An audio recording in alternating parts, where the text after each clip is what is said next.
সাইদি সাহেব মারা গেল, পরে ঢাকায় জানাজা হতে দেয় নাই। কেন জানেন? ওরা জানে যদি সাইদির জানাজা সেদিন ঢাকায় হতো, তাহলে জীবিত সাইদির চেয়ে মরা সাইদি লক্ষ কোটি গুণ শক্তি নিয়ে ঢাকার ঈদগাহ মাঠে আবির্ভূত হতো। আর তাই জনগণের সায়লাবে, জনগণের স্রোতে হাসিনার গদি ভেসে ও দিল্লি অবৈধ স্বামীর কাছে গিয়ে পৌঁছে যেত।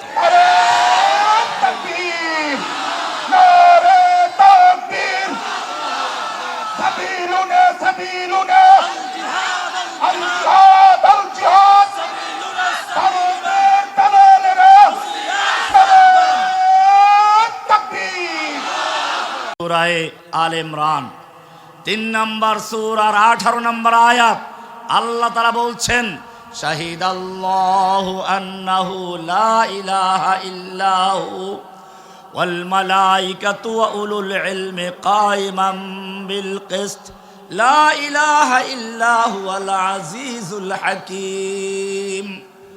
সূরা আলে ইমরান 3 নম্বর সূরা এর 18 নম্বর আয়াত আল্লাহ বলছেন, শাহিদাল্লাহ, আল্লাহ নিজে সাক্ষ্য দিয়েছেন, আন্নাহু লা ইলাহা ইল্লাহু, লা ইলাহা ইল্লাল্লাহর সাক্ষী দিয়েছেন কে? এবারে বোঝা গেল সাক্ষীটার গুরুত্ব অনেক বেশি। সাক্ষীতে কি আছে বুঝে শুনে দিতে হবে। এইবারে আমি আপনাদের একটু ব্যাখ্যা দিচ্ছি, তারপরে কোরআন থেকে তার পক্ষে দলিল আসবে ইনশাআল্লাহ। লা ইলাহা ইল্লাল্লাহর 2টা অংশ। লা মানি নেই, ইলাহা মানি কোনো মাবুদ। লা ইলাহা নেই কোনো মাবুদ, নেই নেই নেই সব। মাবুদ মানি কি? আব্দুন মানি গোলাম, মাবুদ মাফউলের সিগা, যার অর্থ হচ্ছে যার ইবাদত করা হয়, আনুগত্য করা হয়, হুকুম মানা হয়, পূজা করা হয়, সিজদা করা হয়, দোয়া করা হয়, প্রার্থনা করা হয়, যার নামে পশু জবাই করা হয়, যার সামনে দাঁড়িয়ে থাকা হয়। ও মুসলিম, এক কথায় তুমি জানিয়ে দিলে লা ইলাহা, কোনো ইলাহ নেই, কোনো মাবুদ নেই, কোনো আনুগত্য পাওয়ার উপযুক্ত নেই, বিধানদাতা নেই, আইনদাতা নেই, কোনো প্রার্থনা পাওয়ার উপযুক্ত নেই, দোয়া পাওয়ার উপযুক্ত নেই, সেজদা পাওয়ার উপযুক্ত নেই। সব কিছু উৎখাত করে পরিষ্কার করে শুধু একজনকে বসাবে। ইল্লাল্লাহ বলে কাকে? 2টা অংশ হচ্ছে, একটা হলো লা ইলাহা নফি, ইল্লাল্লাহ হচ্ছে ইসবাত। লা ইলাহা মানে খালি করা, অন্তরটাকে সমস্ত গায়রুল্লাহ থেকে, খাজা বাবা, গাজা বাবা, লেংটা বাবা, দরগাওয়ালা, দুর্গাওয়ালা, মাজারওয়ালা, শাসক বাবা, যত রকমের আইন দেওয়া, বিধান দেওয়া, ইবাদত পাওয়া, যত রকমের ধর্মীয় খাজা হোক আর রাষ্ট্রীয় খাজা হোক, সবগুলো কলবের থেকে উৎখাত করে পরিষ্কার করে দিয়ে শুধু একজনের জন্য খালি করতে হবে। কার জন্য? পুরাতন বিল্ডিং এ রং করতে গেলে মানুষ প্রথমে কি করে? পুরাতন দেওয়ালটাকে ঘষে মেজে পরিষ্কার করে, ধুয়ে মুছে পরিষ্কার করে শুকিয়ে তারপরে নতুন রং করে, ঠিক কিনা? কেন? পুরাতন রঙের উপরে রং করলে পুরাতনটাও থাকবে না, নতুনটাও থাকবে না।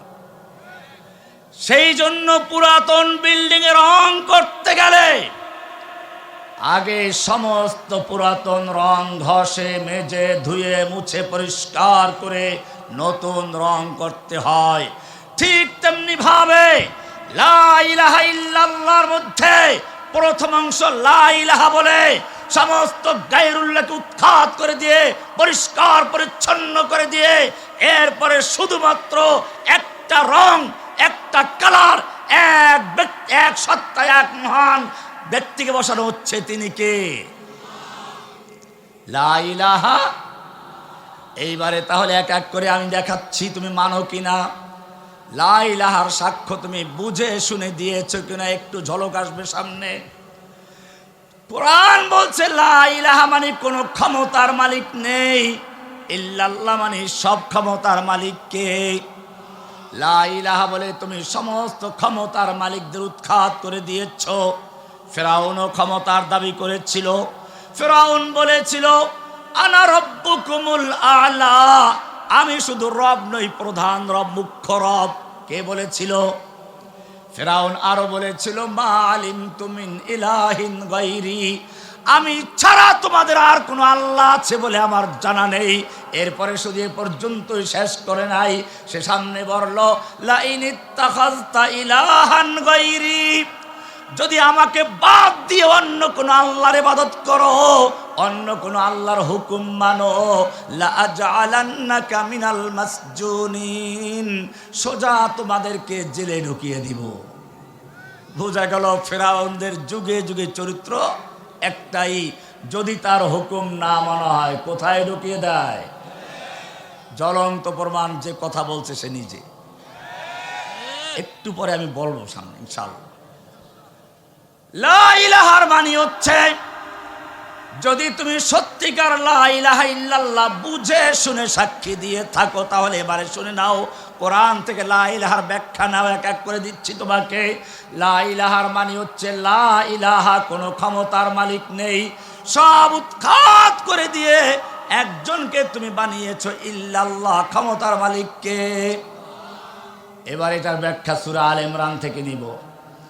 সূরা আলে ইমরান 26 নম্বর আয়াত, আল্লাহ বলছেন কুলিল্লাহুম্মা মালিকাল মুলক, হে নবী, যারা লা ইলাহা ইল্লাল্লাহ বলে বিশ্বাস করেছে, সাক্ষ্য দিয়েছে, তাদেরকে জানিয়ে দিন লা ইলাহা, কোনো ক্ষমতার মালিক নেই, সব ক্ষমতার একচ্ছত্র অধিকারী মালিককে। তুতিল মুলকা মান তাশাউ, তুমি যাকে ইচ্ছে করো তাকে ক্ষমতা দান করে থাকো, ক্ষমতা দেওয়ার মালিককে। ওয়াতানজিউল মুলকা মিম্মান তাশাউ, আর তুমি যার থেকে ইচ্ছা ক্ষমতা ছিনিয়ে নাও, ক্ষমতা ছিনিয়ে নেওয়ার মালিকও কে। বিশ্বাস হয়তো নাকি? এখন তো আর আগের যুগের উদাহরণ দেওয়া লাগবে না, বলবেন কালে আগের যুগের ইতিহাসই বলতেছেন।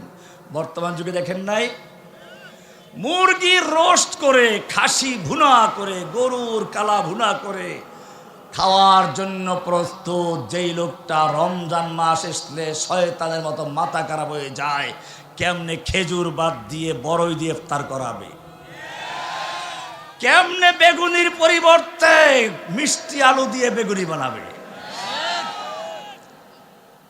সেই লোকটা, যে লোকটা হজের সময় বিমান ভাড়া 4 গুণ বাড়িয়ে দিয়ে এমন ব্যবস্থা করত যাতে এলাকারা হজে যেতে না পারত। এইবার দেখেন না, 1 লাখ টাকা কমে দিয়েছে। ইসলামের বিদ্বেষ এমন ভাবে তার মাথায় ঢুকেছিল, এদেশ থেকে ইসলামকে চিরতরে বিদায় করার জন্য এক নীল নকশা নিয়ে সেখানে এসেছিল। আপনারা মনে করেছেন কিছু স্লোগান শুধু স্লোগান, তা নয়। আল্লাহু আকবার স্লোগান বন্ধ করে দেওয়া হয়েছিল কেন জানেন? লা ইলাহা ইল্লাল্লাহর স্লোগান বন্ধ করা হয়েছিল কারণ হচ্ছে তাদের নতুন কালেমা তারা তৈরি করেছিল। লা ইলাহা ইল্লাল্লাহ মানে জয় শুধু আল্লাহর জন্য, মহা জয়, মহা তাকবীর। আল্লাহু আকবার মানে কি আল্লাহ সবচেয়ে বড় জয়। তো জয় কি, জয় বাংলা না জয় আল্লাহর? কার?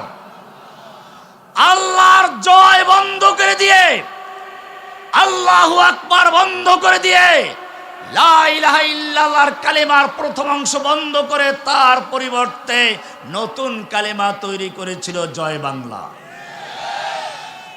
এরপরে মুহাম্মাদুর রাসূলুল্লাহ কালেমার দ্বিতীয় অংশ বাতিল করার জন্য শাহবাগী আন্দোলন তৈরি করেছিল, নাস্তিক মুরতাদদের আন্দোলন তৈরি করেছিল। আল্লাহর নবীকে গালিগালাজ করে, আল্লাহর নবীর বিরুদ্ধে কটূক্তি করে, নবীর বিরুদ্ধে মিথ্যা গল্প করে, নবীর মহাব্বত ভালোবাসা মানুষের অন্তর থেকে দূর করে দিয়ে তার জায়গায় তাদের নতুন নবী, নতুন রসুল, জয় বঙ্গবন্ধুকে বসাবার জন্য, নতুন কালেমা বসাবার জন্য চক্রান্ত করা হয়েছিল।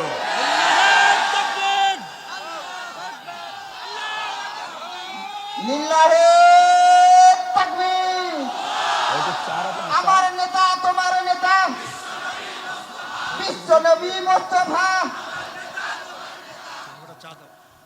ভাইরা আমার, আল্লাহ রাব্বুল আলামিন দেখালেন ওয়া তানজিউল মুলকা মিম্মান তাশাউ, তুমি আলেম ওলামাদের মুখের থেকে খাবার কেড়ে নিয়েছো,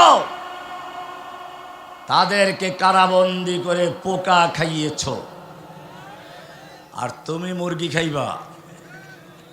এজন্য আল্লাহ তাআলা দেখাইলেন ওইগুলো এতগুলো মিলবে কেন।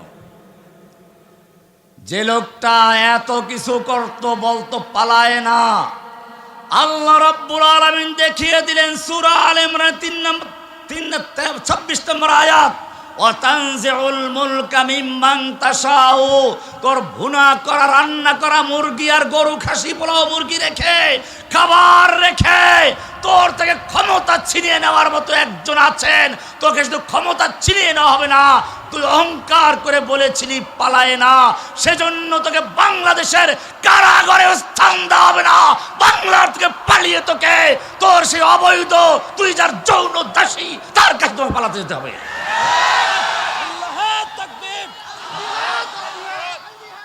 ওয়াতানজিউল মুলকা মিম্মান তাশাউ।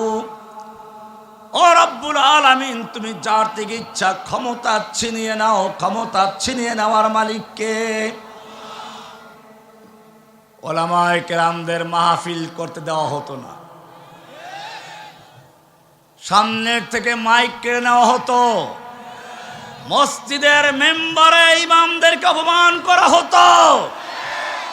আল্লাহ চাইলেন এটারও জবাব দেওয়ার জন্য, নতুবা সেই সময় এত বক্তব্য দিল, বক্তব্য রেকর্ড করার খায়েশ আসলো কেন? সেনাবাহিনীকে সে অনুরোধ করলো, আমি আধা ঘন্টা বক্তব্য দিতে চাই জাতির উদ্দেশ্যে। এটাও আল্লাহর ইশারা ছিল, সে এরকম দাবি করবে, আল্লাহ কবেন আর তোর মাইক ছিনিয়ে নিচ্ছি। সেনাবাহিনী জানিয়ে দিল, দুই দিক থেকে আজরাইলের দল আবাবিল পাখি হয়ে বন্যার প্লাবনের মতো স্রোতের মতো ধেয়ে আসছে। যেই গতিতে তোমার গদির দিকে গিয়ে আসছে, মাত্র 45 মিনিটে ঢুকে যাবে। ঢুকে গেলে শুধুমাত্র তোমার লক্ষ টাকা দামের শাড়ি নয়, তোমার চামড়া হাড্ডিগুলো পর্যন্ত যারা ছিঁড়ে ফিরে কুত্তা দিয়ে খাওয়াবার জন্য তৈরি আছে। পালাও। আল্লাহ তাআলা দেখালেন, তুই আমার কোরআনের পাখিদেরকে কারাবন্দী করেছিস। এদেশের তাফসীর মাহফিলের রূপকার আল্লামা সাইদি সাহেবকে কারাবন্দী করে ধুকে ধুকে হত্যা করেছিস। জসিমউদ্দিন রহমানীকে জঙ্গি তকমা দিয়ে কারাবন্দী করেছিস। হাইকোর্ট জামিন দিল, কাগজে কলমে আমাকে ছেড়ে দিল, অথচ দিনে দুপুরে এতগুলো ক্যামেরা ছিল, সেখান থেকে আমাকে অপহরণ করে নিয়ে গেল কারাগারের গেট থেকে। 3টা গাড়ি অপহরণ করে আমাকে মিন্টু রোডের সেই সিটিটিসি ভবনে নিচতলায় গারদে রাখলো, সেখানে অনেক ক্যামেরা ছিল। এরপরেও এদেশের নাস্তিক মুরতাদদের দালাল ইসলামের দুশমন কতগুলো পত্রিকা প্রচার করলো জসিমউদ্দিন রহমানী কারাগার থেকে বের হয়ে কোথায় আত্মগোপন করেছে, দেশের জন্য হুমকি তৈরি করছে। এরপরে তাকে খুঁজে পাওয়া যাচ্ছে না, গ্রেফতারের চেষ্টা চলছে। ও জাতি, আমি তোমাদেরকে জিজ্ঞেস করতে চাই, আমাকে দিনে দুপুরে অপহরণ করে একবারে ঢাকার একটা উল্লেখযোগ্য জায়গায় নিয়ে গেল। এরপরে যারা প্রচার করেছে আমি পালিয়ে গেছি মুক্ত হয়ে, খুঁজে পাওয়া যাচ্ছে না, তারা ইসলামের বন্ধু না শত্রু? তারা সত্যবাদী না মিথ্যাবাদী? মিজানুর রহমান আজহারীর সেদিন মাহফিলে গিয়েছিলাম পেকুয়াতে। আমার প্রোগ্রাম ছিল দুপুরের দিকে 12টার দিকে। পুরা মাঠ তখনই কানায় কানায় ভরা। এরপরে যখন আমি আসতেছিলাম তখন দেখি জনতার ঢল যাচ্ছে। মনে মনে ভাবলাম, এই লোকটাকে হাসিনা বিতর্কিত করে দেশ ছাড়া করেছিল। আল্লাহ রাব্বুল আলামিন দেখাতে চান, ওয়াতানজিউল মুলকা মিম্মান তাশাউ। তুই যাদের সামনে থেকে মাইক কেড়ে নিয়েছিস, এবারে আমি তাদেরকে দুনিয়াতে নিয়ে আসছি, বাংলাদেশে নিয়ে আসছি, কারাগার থেকে বের করে নিয়ে আসব। আর তুই যে যাদেরকে তুই গ্রেফতার করেছিস, আমি তোকে বাংলাদেশেও থাকতে দিব না। তুই আলেম ওলামাদের সামনে থেকে মাইক কেড়ে নিয়েছিস, এইবারে আমি তোর বক্তব্য রেকর্ড করতে দিব না। সেজন্য সেনাবাহিনী জানিয়ে দিল, বক্তব্য বহুত দিয়েছেন, আর দেওয়ার সময় নেই, তাড়াতাড়ি পালাও। অত ইজ্জুমান তাশাউ, ইজ্জত দেওয়ার মালিক কে? ইজ্জত দেওয়া মালিক দেখেন নাই কেমন দিয়েছেন? সাইদি সাহেব মারা গেল পরে ঢাকায় জানাজা হতে দেয় নাই। কেন জানেন? ওরা জানে যদি সাইদির জানাজা সেদিন ঢাকায় হতো, তাহলে জীবিত সাইদির চেয়ে মরা সাইদি লক্ষ কোটি গুণ শক্তি নিয়ে ঢাকার ঈদগাহ মাঠে আবির্ভূত হতো। আর এই জনগণের সায়লাবে, জনগণের স্রোতে হাসিনার গদি ভেসে ও দিল্লি অবৈধ স্বামীর কাছে গিয়ে পৌঁছে যেত।